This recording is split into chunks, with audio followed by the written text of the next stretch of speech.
कि गीता ज्ञान दाता कहता है मेरी भक्ति भी अनुत्तम है, क्योंकि गीता जी अध्याय नंबर 4 के श्लोक 5 में कहा कि अर्जुन तेरे और मेरे बहुत जन्म हो चुके, तू नहीं जानता मैं जानता हूं।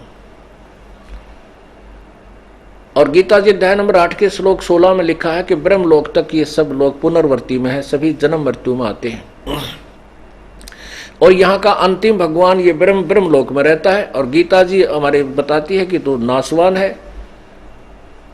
तो ये पूर्ण परमात्मा और पूर्ण मोक्षदायक नहीं है। इसलिए ये पूरी यानी ये अनुत्तम है, क्योंकि जहां जन्म और मृत्यु 84 लाख योनियां ये 92 हड्डी है, तो उत्तम कहाँ हुआ वो?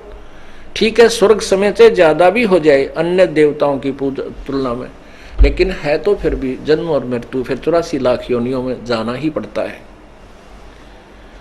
इसलिए कहा कि गीता जी अध्याय नंबर 18 के श्लोक नंबर 62 में कहा कि अर्जुन तू सर्वभाव से उस परमेश्वर की शरण में जा। ये देखिए पवित्र गीता जी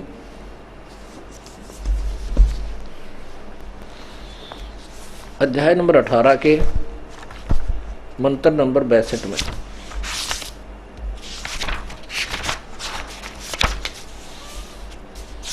ये देखिए अध्याय नंबर 18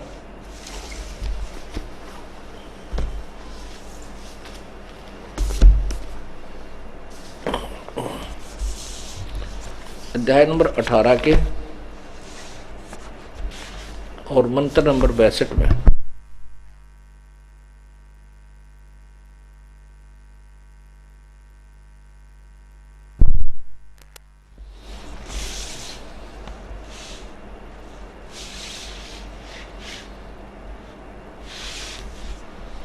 हे भारत सब प्रकार से उस परमेश्वर की शरण में जा, उस परमात्मा की कृपा से ही तू परम शांति और सनातन परम धाम को प्राप्त होगा। गीता जी अध्याय नंबर 15 के और श्लोक नंबर 4 में कहा है,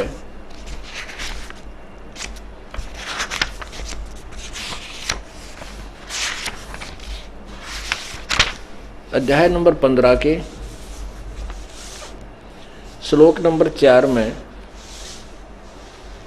ये चौथे श्लोक का यहां पर ये चौथे का यहां अनुवाद है। इसमें क्या कहा कि उसके पश्चात क्या कहता है ये काल गीता ज्ञानदाता? गीता जी अध्याय नंबर 15 के मंत्र 1 में तत्वदर्शी संत की पहचान बता दी। फिर बताया है कि वो उस तत्व ज्ञान के द्वारा इस अज्ञान रूपी गुत्थी को सुलझा कर, यानी उस तत्व ज्ञान रूपी शस्त्र से इसको काट कर अज्ञान के वन को, उसके बाद यानी तत्व ज्ञान को समझकर उसके पश्चात उस परमात्मा के उस परम पद की खोज करनी चाहिए, जहां जाने के बाद फिर कभी मृत्यु नहीं होती, कभी लौटकर संसार में नहीं आते। और जिस परमेश्वर ने सारे ब्रह्मांडों का विस्तार किया है, जिसने सब ब्रह्मांडों की रचना की है, और गीता ज्ञानदाता कहता मैं भी उसी की शरण हूं।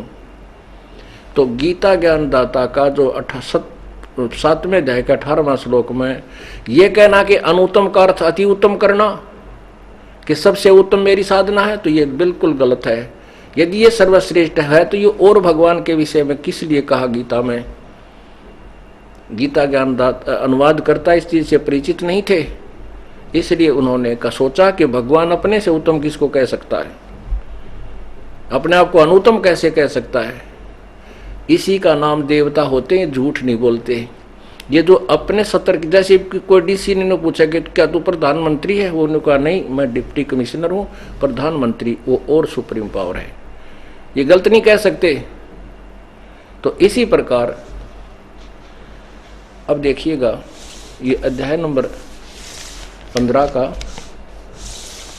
ये चौथा श्लोक है। उसके पश्चात उस परम पद रूप परमेश्वर को भली भांति खोजना चाहिए, जिसमें गए हुए पुरुष यानी साधक फिर लौटकर संसार में नहीं आते, और जिस परमेश्वर से इस पुरातन संसार वृक्ष की प्रवृत्ति विस्तार को प्राप्त हुई है, और उसी आदि पुरुष नारायण के मैं शरण हूं। इस प्रकार दृढ़ निश्चय करके उस परमेश्वर का मन और निधि से निधि ध्यान करना चाहिए।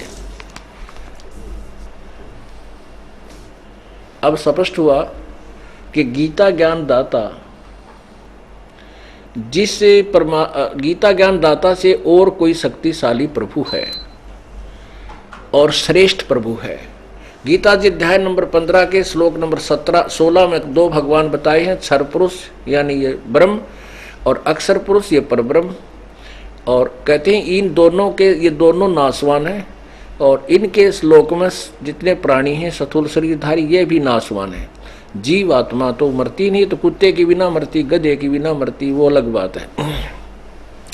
गीता जी अध्याय नंबर 15 के श्लोक फिर 17 में कहा कि उत्तम पुरुष है तू अन्य है। पुरुष माने प्रभु, उत्तम माने श्रेष्ठ है।